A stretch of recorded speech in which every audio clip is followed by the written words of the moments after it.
welcome to the Cloud Security Podcast by Google. Thanks for joining us today. Your hosts here are myself, Timothy Peacock, the Senior PM for Risk Analytics and Cloud Threat in Google SecOps, and Anton Chuvakin, a reformed analyst and senior staff in Google Cloud's Office of the CISO. You can find and subscribe to this podcast wherever you get your podcasts, as well as at our website, cloud.google.com/podcasts. If you enjoy our content and want it delivered to you piping hot every Monday, please do hit that subscribe button. You can follow the show, argue with us, and the rest of our Cloud Security Podcast listeners all on our community page. Anton, we've got a super fun topic today. It's about preparedness for incident response. Is that right? Indeed, it's one of those IR episodes that are not about IR at all. It's about what happens before the incident. Because ultimately, as many books, guides, papers about IR indicate, most of the important stuff you need to do for incident response happens before the incident, not during incidents. So this is real prepper mentality, but we're not moving to a bunker in Colorado just yet. That's correct. And also for a global company, the bunker in Colorado would not quite cut it because we have That's right. too many locations. And you also can't move cloud in a bunker, can you? I've talked to some users who would like to, but maybe with that, listeners, let's turn things over to today's guest. I'm delighted to introduce today's guest, although I'm not going to try to mess up her last name. We have Angelika R., who is a senior program manager in cybersecurity response at Alphabet. Angelika, thank you so much for joining us. Cyber and IR, we have this interesting problem that incident response is inherently reactive. We're responding to an incident that's happened, but it's preparedness that determines our success. So how do we think about preparedness? What's the scope of this problem? How do we prepare for something that you almost certainly can't really be prepared for? Well, hello, Tim. Glad to be here. And you're starting off with a tricky question. Literally, every incident responder knows that it's very hard to be prepared, but our goal is to always be ready to respond to any incident that comes in. So we look at it at multiple levels, but at the core of it, it's meticulous preparation and planning that needs to be done to be ready to respond. Plus, you need to always have coffee and keep calm. Ooh, okay, so coffee is important. That makes sense. What goes into the planning? What's the planning look like that's so important? For incident response, you need to have the right team, the right tools. You need to have the right documentation and playbooks, and you need to be able to trust your team 100%. And if I interject with something, I think that with IR, apart from burnout and some other risks, the interesting bit that comes up is the primacy of people. It's I don't want to go with security cliches, people, process, tech, but it's interesting how in SOC and in IR even more so, the primacy of people just comes up to the front. It's not about, but I have this forensic tool and you have this other forensic tool. It ends up being not about that. It is interesting that it's coffee, trust, and just goes way high on the list compared to the rest of the stuff. Yes, that's very true. At the end of the day, we are all people. We try to do the right thing. We try to solve a problem and we try to do good. So we all have the same goal and everyone brings something to the table. I might have coordination skills. Someone else knows some pieces of information that's useful. So it's always good to have tribe knowledge and know whom to ask. Because at the end of the day, me as an incident responder, I'm not here to give you the answer. I'm here to find you the answer. So I'm always telling everyone I'm the most important router you will ever have. Isn't there a classic quote from the early days of Google? This is totally on a tangent, but at one point I bought a book, How Google Works, which was written, I think, 15 years ago or something. Tim is making the funny faces at me. The point is that, yes, fine, no comment. The point is that I think it had the router quote in that book. That's why I'm remembering this, because it was one of the early PM leads or something said that something about, but you're just a router. And he says, that's kind of the point. I'm just a router and this is huge. I think a lot of product managers feel that way. But do they feel proud for being routers or do they feel sort of embarrassed for being routers? That's important. I think it's the pride matters more than routing quality. I guess maybe, okay, fine. Forget it. Forget I said that. Back to IR. No, I think this is a really interesting line of discussion, though, Angelika, aside from what Anton was saying. The part about it being a team sport, we always say security is a team sport, but it sounds like here, incident response, it's really a team sport. And listeners, this really ties in, I think, to the conversation we had actually in the same room not too long ago with Robin about expeditionary behavior and how you should work as a team and what leads to that. So Before we get into the next thing, can I ask a spontaneous question of how do you foster that team spirit and healthy team dynamics before an incident? What goes into making that successful? So I think for incident response, one important thing is that we all want to do the right thing, that we're all driven by, we want to help. That's the first thing. The second thing is that we don't have revenue or metric. We can kind of like show our value, because I can never tell you how much fraud I prevented or how much losses I saved. So we don't have that pressure. We have different types of pressure to deal with. And I think that makes the difference, because again, I said I'm the most expensive router. And yeah, it might be fun, it might not be the nicest thing, but at the end of the day, it gives me a clear expectation. I do need to know the answer, and I need to find someone who knows the answer. But that makes it easier in general for everyone. And I think that also helps then with the team spirit, because everyone knows what they're expected to be doing.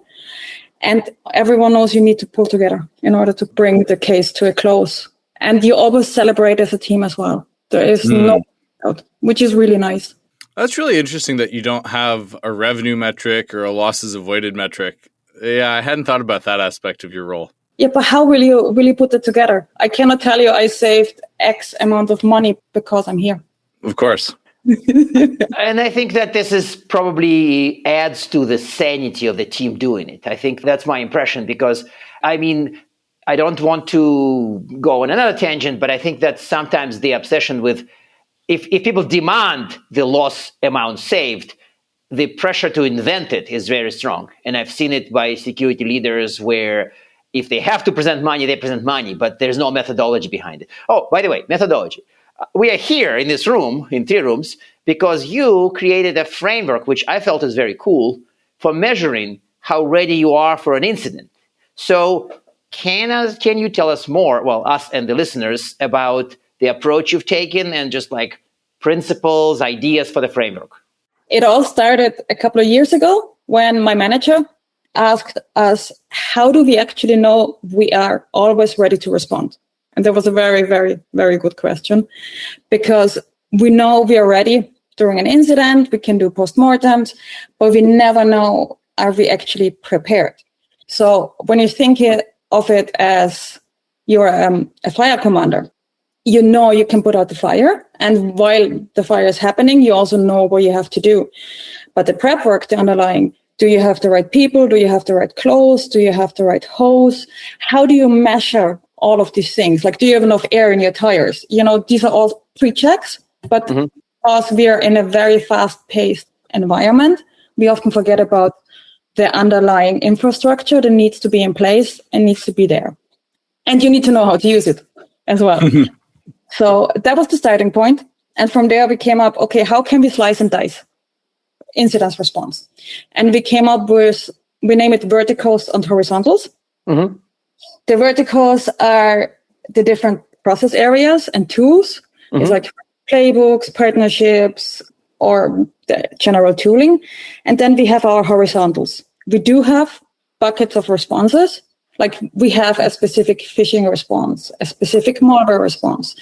So we can measure each response or investigate how well we are doing for each response in terms of tooling, in terms of partnerships, in terms of intake. And that way we can identify very, very quickly where we are very good and where we are lacking. So it's interesting that my reaction to reading the paper and also to hearing you talk about it now had the same, maybe not hype cycle curve, but I'm trying to make a graph in my hand. It's like I was reading it and my impression was like, oh, that's pretty obvious. And it's like, oh, wait a second. Like I had this, it's like, this is interesting. And I think that, not that I try to psychoanalyze my reaction on the air, but it's interesting how it started from like, yeah, sure. Well, if you have a fire truck, you need to have air in your wheels and you have to have water in the tank and blah, blah, blah. And it's like, oh, I guess that if you present it that way, you have a systematic way to measure it, as opposed to just a checklist or just an intuitive way to say, oh yeah, I'm ready. It's like, well, what do you mean by that? And suddenly there are pillars. I'm ready for ransomware, but not for for a fire in a data center, to really mix metaphors here. Those metaphors maybe shouldn't be mixed. I don't want to think about data center fires. I heard about some of what went into the aftermath of the fire in the Paris region, and I was shocked by some of the things that we weren't ready for as contingencies in that case. And the efforts that Googlers, including Googlers involved in the Security Voices project, by the way, were doing on the fly as part of the response there. It turns out we weren't ready for some of that, and hearing about non-readiness was quite interesting.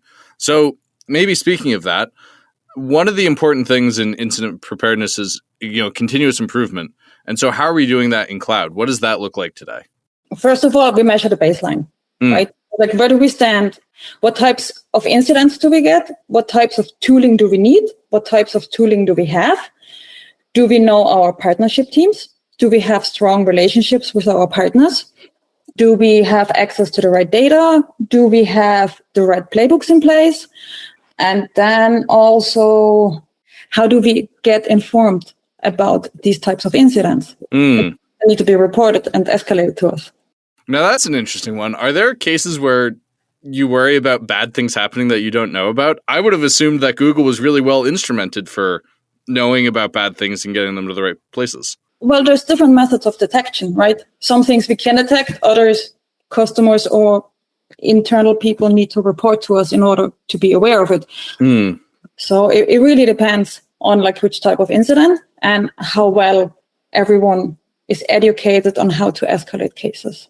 Well, that makes sense. So wait. I want to stick my nose in this question a little bit and say, well, what if somebody from a less enlightened organization, aka not us, comes up and says, well, I have a consultant draft the playbooks this year and I'm going to use them. And I would just I'm going to pay for the best damn playbooks for IR the money can buy. But I would then stick to them over time rather than run a tight improvement loop. What is your advice to them? Why are they wrong specifically? Because we're living in a fast-paced environment and things change so much, especially in cloud. So for us, with cloud, the most important piece is established partnerships and working with people to know about all of the new features, about the new developments, about new collaborations. Because whenever something changes, we need to adapt. We need to adapt our tools. We need to adapt our processes. So having a really nice playbook, but you never audit it or you never check if your escalation points are still up to date or if certain tools are still working, that will not work because you will have a downfall somewhere or a pitfall. Yeah. So how do you make sure it's all working? Do you test this stuff regularly? Do you simulate stuff regularly? Yes, we do have exercises, internal exercises. And we also have at least once a year a full audit. But also, whenever we use a playbook and in an incident, we do postmortems. So we check afterwards, was everything in place? And then on top of that, with the CI framework, we are actually double checking where is there additional holes or gaps we were not aware of and where can we improve even further. So having postmortems in place and reactive reviews is nice, but we could never quantify our efforts. So we would launch a new tool or we would launch a new playbook, but the person making the changes could never quantify the impact. What this change in the playbook mean for the next incident? With the CI framework, I cannot put a measurement to it by establishing relationships, having the right points of contact, knowing whom to talk to. Incidents become faster to resolve. So we can measure that, or we have less pitfalls, we have more tooling. So it becomes more measurable. And it doesn't only serve the team in the sense of I'm more ready, but also the individual because they can quantify the impact. That's really cool that you're able to put those metrics in place for something that, I think of metrics as useful for things that happen all the time or high frequency. I would hope that the number of times you're using these playbooks is not high. And so it's cool that you're able to get meaningful metrics out of that. That's really great. So I got a strange question connected to it, but wouldn't you be kind of tempted to focus on the easy metrics? Because I can see how people obsess about time to close. And when we had an episode with our detection leads, they kind of reminded us that the narrow focus on time to close, time to triage, time to blah leads you astray in most cases. So how do you resist the temptation to just measure things that are easy and instead measure things that are needed? That's a hard question, I think. I think it's in our culture to try to be the best and to investigate and not to give up until you have the answers and be the best you can be. So I think it's actually easy because you always want to improve. You always want to be better. You always want to have this additional advantage because the industry is changing so fast. So you always want to be a couple of steps ahead, and that makes it easy. It's easy. Really? Well, it makes it easy to drive the changes. I'm not saying the implementation is easy or that. Yeah, that's fair. Okay. So developing new things, thinking about new things, coming up with new ideas, having brainstormings. That's easy. The implementation and execution is a different ballgame. Yes. They say ideas are cheap and execution is hard. I want to take a step back and zoom out a little. When we look at Google and incident response preparedness overall, what do you think we're particularly good at, and what do you think others should learn from how we do it here? By the way, sorry for interruption. Tim is asking this question without any hubris. And this is important because Tim has this magic. Like instead of saying, everybody knows we're the best in this area, what are the lessons we can teach others? That's how I would ask it. But Tim asked it in a way more subtle way, and I love it. You know, Anton, there's a lot of people in my childhood education who would be happy to hear you say, Tim asked this without hubris. I just need to look at my day-to-day. I mean, incident response for Alphabet, right? I'm dealing with every product in Google. I'm dealing with every kind of like infrastructure there is within our company. So having that amount of different types of incidents, having to work globally, having to work with people from at least 107 different nations. Wow. Yeah. Wow. In Zurich alone, we have 107 different nationalities. No way. There's 107 different nationalities represented in the Zurich office. That's incredible. Yeah. Could be more now. Wow. Yeah. Okay, but like listeners, I want to illustrate a point that Angelika's making here. Like, Alphabet incident response ranges from Waymo cars catching on fire to data centers catching on fire to undersea cables breaking because ships sink and land on them. What are some other crazy incidents that we have to deal with at Alphabet? Like, what else goes into that list? Oh, man. I try to think of what I can mention. Yeah. One time we had ponies and reindeers, so they need to be herded as well. You know, they were at an offsite. So someone, back in the days. Pony-related incident? So is there a category for a pony-related incident? Did you have a playbook for that, or did you have to adapt the horse playbook to deal with the ponies? I had a ticket for it. You had to get a ticket for it. Well, okay. I hate to rein us back in on the horse topic and saddle us with some serious questions here, but what advice would you give to other organizations looking to implement a CI framework? Like, where should people start with this? How do other people get the Google magic going when it comes to improving their incident response? When you read the paper, at the bottom, I left a couple of templates, which I started out with, and they are fairly simple, hopefully. You fill them out, and initially you come up with your vertical and your horizontal. Your vertical is basically which types of processes do you want to measure, and what is your categories of responses. And you can always categorize them. So I started out with, I think, 174 different playbooks and response categories because I get told every incident is different. Mm-hmm. But you manage to find a common nominative. So you just start kind of like collapsing. And the core is the important part. So not every phishing response is the same, but I know the goal of the phishing response is to ensure that, like, we know what actually happened, stop the phishing email that's coming in, or protecting customers. So the goal is clear, and that's where you start out from. And then when you start understanding the concept of verticals and horizontals, everything else becomes easy because you know what you want to measure and which pieces you want to measure. And then you can apply an initial, we use CMM for it, very simple, 5-tier bucket, how well you're doing in each of those, how well each of those areas is developed. If you have that initial structure, you can expand, going further and further, but being clear on the initial structure of like which processes you want to measure and which areas you want to measure, That's the main part. Once you understood that, everything else will fall into place. I really like the end of that, of the understand what you want to measure and things fall into place. I hate to do this because this has been fun, and how often do we get to talk about ponies on the show? I have to ask our traditional closing questions. 1, do you have recommended reading for people? And 2, do you have a single piece of advice to help people improve their incident response readiness? Well, of course, you should read my white paper. Okay, that was the softball question of the episode, listeners. And in order to be ready to respond, trust people, because people always want to do the best. It's a good answer. I really like that. Angelika, thank you so much for joining us today. Thank you for having me. And now we are at time. Thank you very much for listening and, of course, for subscribing. You can find this podcast at Google Podcasts, Apple Podcasts, Spotify, or wherever else you get your podcasts. Also, you can find us at our website, cloud.withgoogle.com/cloudsecurity/podcast. Please subscribe so that you don't miss episodes. You can follow us on Twitter, twitter.com/cloudsecpodcast. Your hosts are also on Twitter at Anton_Chuvakian and _Team Pico. Tweet at us, email us, argue with us, and if you like or hate what we hear, we can invite you to the next episode. See you on the next Cloud Security Podcast episode.